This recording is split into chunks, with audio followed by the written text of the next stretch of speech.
Good morning, students. Now, here we shall start again. Even if she did, he will throw them off. Adds another who is wearing shoes that do not match. एक और लड़का होता है जिसके shoes match नहीं करते हैं। वो क्या बोलता है कि यदि इसको इसकी माता जी शूज़ दे भी देती तो भी वो उनको फेंक देता। When I comment on it, he shuffles his feet and says nothing. जब मैंने उस पर कमेंट किया तो उसने अपने पैरों को अपने आगे पीछे किया और कुछ नहीं बोला। और क्या बोलता है, आई वॉन्ट शूज़, मेरे को जूते चाहिए। She is a third boy who has never owned a pair all his life. एक थर्ड लड़का बोलता है जिसको कभी जीवन में भी जूते नहीं मिले थे। Travelling across the country I have seen children walking barefoot in cities. मैंने देखे थे काफ़ी सारे बच्चे शहर में घूमते हुए नंगे पाँव विलेज रूट्स पर। It is not a lack of money, ये कि पैसे की कमी के कारण नहीं था, but a traditions to stay bare foot. लेकिन ये तो एक क्या थी, परंपरा थी बेयर फूट रहने की। Is no is one explanation, केवल इसकी यही व्याख्या हो सकती है। आई वॉन्डर, मेरे को आश्चर्य है। अब आगे देखते हैं। Yes, if this is only an excuse to explain away a perpetual state of poverty. ये वो यहाँ पर क्या कहना चाहता है, यही केवल एक एक्सक्यूज हो सकता है एक्सप्लेन करने का परफेक्चुअल स्टेट ऑफ पॉवर्टी, वास्तविक स्थिति को निर्धनता की। I remember story a man of UDP once told me. मेरे को याद है एक कहानी जो एक आदमी ने यूडीपी के ने मुझसे बोली थी। As a young boy he would go to school past an old temple. जब एक छोटा लड़का था तो वो स्कूल जाया करता था। Where his father was a priest, जहाँ पर उसके पिताजी एक प्रीस्ट थे। He would stop briefly at the temple and pray for a pair of shoes. वो मंदिर के पास रुकता था और जूते के लिए प्रार्थना करता था। 30 years later I visited his town and the temple which was now drowned in the air of desolation। 30 साल बाद जब मैंने वहाँ पर विजिट की तो वो जो मंदिर था विच वॉज नाउ ड्राउंड, अब जो जो नष्ट हो चुका था in the air of desolation, desolation में। The backyard where lived the new place. अब पीछे आंगन में एक न्यू प्लेस रहता था। देयर वो red and white plastic chairs, वहाँ पर रेड प्लास्टिक चेयर्स थी। अ young boy dressed in a grey uniform, एक छोटा सा बच्चा था जो ग्रे यूनिफॉर्म में था। वियरिंग शॉक्स एंड शूज़, जिसने जूते मोजे वगैरह डाले हुए थे। Aired painting and through school bag on A folding bed. वो आता है हाँफता वो और स्कूल बैग को अपने फोल्डिंग बेड पर फेंक देता है। Looking at the boy remembered the prayer another boy who had made to the goddess. उसको ऐसा देखकर मेरे को प्रार्थना याद आई उस लड़के की जिसने देवी देवताओं से प्रार्थना की थी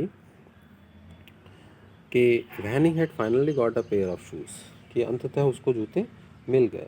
late me never lost them, अब मैं उनको कभी नहीं खोऊंगा। The goddess had granted his prayer, अब ईश्वर ने उसकी प्रार्थना सुन ली। Young boys like the son of the priest now वो शूज़, अब जो छोटे बच्चे होते हैं पुजारियों के वो भी जूते पहनते हैं। But many others like the rag pickers in my neighbourhood remain shoelace. लेकिन बहुत सारे ऐसे भी हैं रैक पिकर जैसे जैसे मेरे पड़ोस में रहते हैं, वो आज भी shoeless. My acquaintance with the barefoot rag pickers leads me to a Seemapuri. मेरे जो जान पहचान थी नंगे पाँव वाले लड़कों की, वो मेरे को सीमापुरी ले आई। A place of periphery of top Delhi, ये स्थान है जो दिल्ली के आसपास का है, आउटर एरिया का है। Yet miles away from it, फिर भी इससे मीलों दूर है मेटाफरिकली, अलंकारिक रूप से। दोज हु लिव हियर, जो भी लोग यहाँ पर रहते हैं, are squatters who came from Bangladesh. वो स्क्वेटर्स हैं, आए हुए शरणार्थी लोग हैं जो बांग्लादेश से आए हैं 1971। Saheb family is among them, Saheb का परिवार भी उनमें से एक है। Seemapuri was then a wildness, Seemapuri उस समय के वाइल्डनेस था, एक निर्जन स्थान था। इट स्टिल इज, अभी भी है। But is no longer empty, लेकिन अभी एम्प्टी नहीं है। In structures of mud with roofs of tin and tarpaulin, डेवर्ड of sewages, drainages, running water, live 10,000 rag pickers. यहाँ पर जो मिट्टी के बने हुए घर हैं, टिन और टार्पलिन की बनी हुई छतें हैं, गंदी नालियाँ हैं और पानी जिसमें भागता रहता है। लगभग 10,000 लोग यहाँ पर रहते हैं जो रैक पिकर्स हैं। They have lived here for more than 30 years without an identity.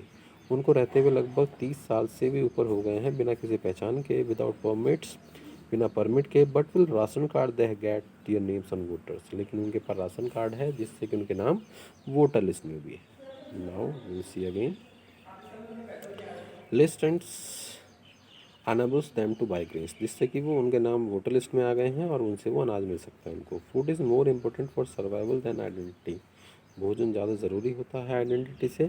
If at the end of the day we can feed our families, यदि हम दिन के अंत में अपने परिवार को खाना दे सकते हो, and go to bed without an aching stomach, और बिना पेट में दर्द के हम बिस्तर पर सो सकते हो, we would rather live here than in the fields that gave us no grain. तो हम ज़्यादा अच्छे हैं उन खेतों से जहाँ हमें अनाज भी नहीं मिलता था। See is a group of women, एक औरतों का समूह बोलता है, इन टैटर्ड साड़ी, जिनकी साड़ियाँ फटी हुई थी।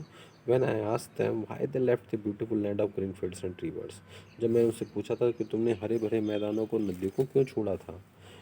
Where ever they find food, जहाँ कहीं भी उनको भोजन मिलता था, they pitch their tents and become transit homes, वहीं अपना तंबू लगा देते थे और वहीं पर अपने ट्रांजिट होम बना देते थे। Children grow up in that, बच्चे भी उनमें पलते बढ़ते थे। Becoming partners in the survival, और उनकी जीविका में हिस्सेदारी करते थे। And survival in Seemapuri means rag picking, और सीमापुरी में सर्वाइवल का मीनिंग है rag picking.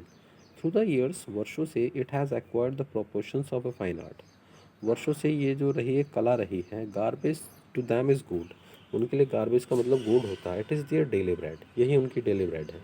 A roof over their heads, एक छत होती है उनके सर पर। Even if it is a leaking roof, चाहे वो लीक कर रही हो। But for child it is even more, लेकिन बच्चे के लिए थोड़ी ज़्यादा होती है। Okay students, now read it and prepare 10 inside questions from this reading. Okay, thank you.